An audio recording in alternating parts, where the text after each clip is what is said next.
Suddenly I'm getting flashes of me attempting to make macarons. Yeah, a lot of failed attempts to do that.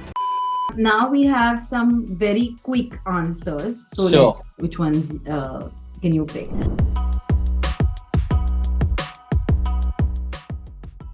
Okay, mithais or pastries, your favorite? Very, very tough, but I feel that I feel like mithais are more addictive. Like if you give me one jalebi, I will not stop until I finish all the jalebis in sight. So in that sense, most definitely mithai because I just feel that you can't have one. Your comfort food? Chole bhature. 3 mistakes that wannabe bakers must avoid. So I think to not have patience because I feel that along with skill and precision and everything, one skill that you need to have to succeed as a baker is to be patient because it's not going to come to you in one day. It's something that will take a lot of time. So you need to be patient and pull through. The other thing would be to stop experimenting because I know that once you kind of nail one dessert, it's a lot of fun to keep only making that. But I think it's also very important to, then push yourself out of that comfort zone because I feel, unlike any other profession, I feel that your growth stops if you were not attempting something which makes you nervous. So I think that even as a baker is extremely important to do. And the other thing that I would say is to not eventually invest in the right kind of equipment. And I'm not saying expensive mixers or fancy equipment. I'm saying something as simple as a weighing scale or measuring cups. These are basic things that you would need to have to get the perfect result, because I know a lot of people who try to bake a dessert without having these basic equipments and then they blame themselves because they think that they're doing something wrong. But more often than not, it's honestly just the lack of the right equipment. If not a baker, what would you have been? Probably a lawyer. 3 gadgets in your kitchen that you can't do without. Lots of things, but of course my oven, my measuring cups, and my whisk and spatulas.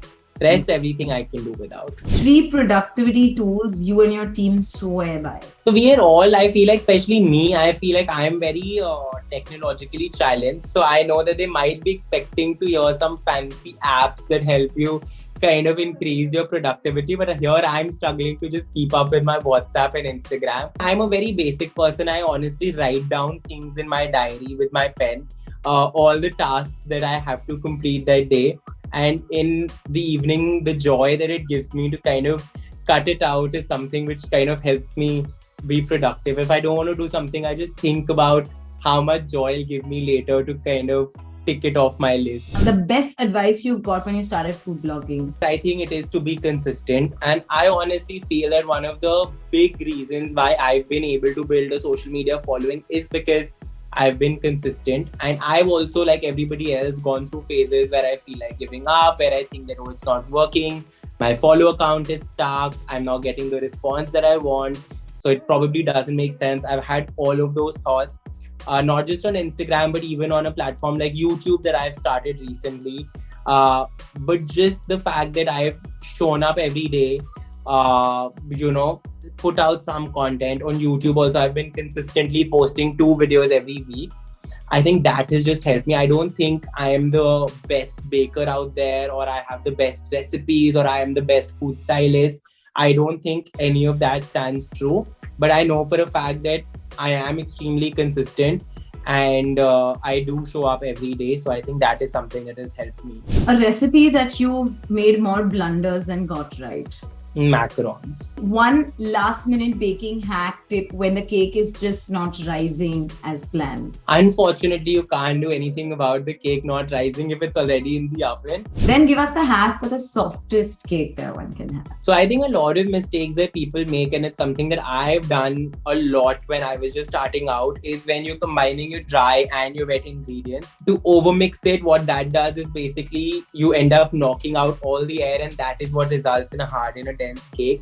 And I used to have so much fun just mixing it and just see the batter forming those beautiful ribbons. And I know it's very oddly satisfying and comforting to just keep mixing, but don't do that. Just fold the dry ingredients in only until you don't see any flour pockets and then stop. one viral food trend that you really like? I recently, what's trending right now is that caramelized toast that has come from a Rome bakery in London. So I tried that out recently and I absolutely loved it. So that. Any kitchen mishaps that you remember? Oh, so many. And I think again, like suddenly I'm getting flashes of me attempting to make macarons. Yeah, a lot of failed attempts to do that. The worst advice you got when you started food blogging? I think a lot of people were of the opinion that I'll not be able to grow only as a dessert content creator. So I feel that a lot of people were of the opinion that if I'm doing food, I should do savory as well. I'm glad that I made the decision to stick to something which I genuinely think is my area of expertise and something that I genuinely want to talk about, instead of just becoming a food blogger and also do savory just so that it appeals to a lot more people and to kind of make my content more massy. So I'm glad that I didn't get influenced by that. The one skill that you think sets you apart? I think again the fact that I'm extremely consistent, and if I've decided something for myself, even if it's something which is challenging, I do end up doing it. Then we have 3 tips for home bakers, kids or otherwise. Focus on your product the most, because all the other frills do help. But again, if your product is not great, I don't think your customer is going to come back to you. Secondly, although it is one of the frills, but do focus on building a social media presence. So I think it kind of works as a great show window for your customers to just see your work. And I always say that if the show window doesn't look interesting enough, nobody's actually going to enter the shop and purchase anything. So that kind of social media now works as a great way to just show the kind of work that you can do and potentially get more customers.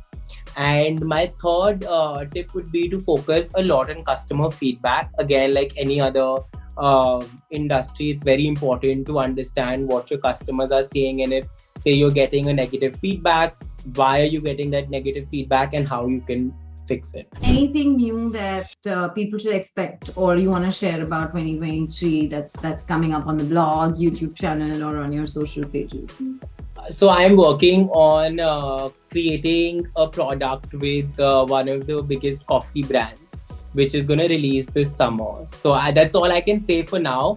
But I think that is something that I'm personally really looking forward to, because as somebody who does, work on social media and creates digital assets, I feel that it gives me great joy to create something tangible that my audience can actually go to a store and pick, and which is one of the reasons why I love working on books. Just as a mom who's in the decision-making phase for, what her child should pick, I think it gives me great thoughts that let your kid just do what they want to do, what they set their heart out to. And I honestly feel that a lot of people underestimate the support of parents. But I feel that when you know that your parents are, there for you and they've got your back, and they give you the confidence that even if they end up failing in what they've set out to do, they're going to be there to kind of help them figure out what next could be done. I think that kind of sets you up for success. So it's extremely important to, know that your parents are going to be there for you.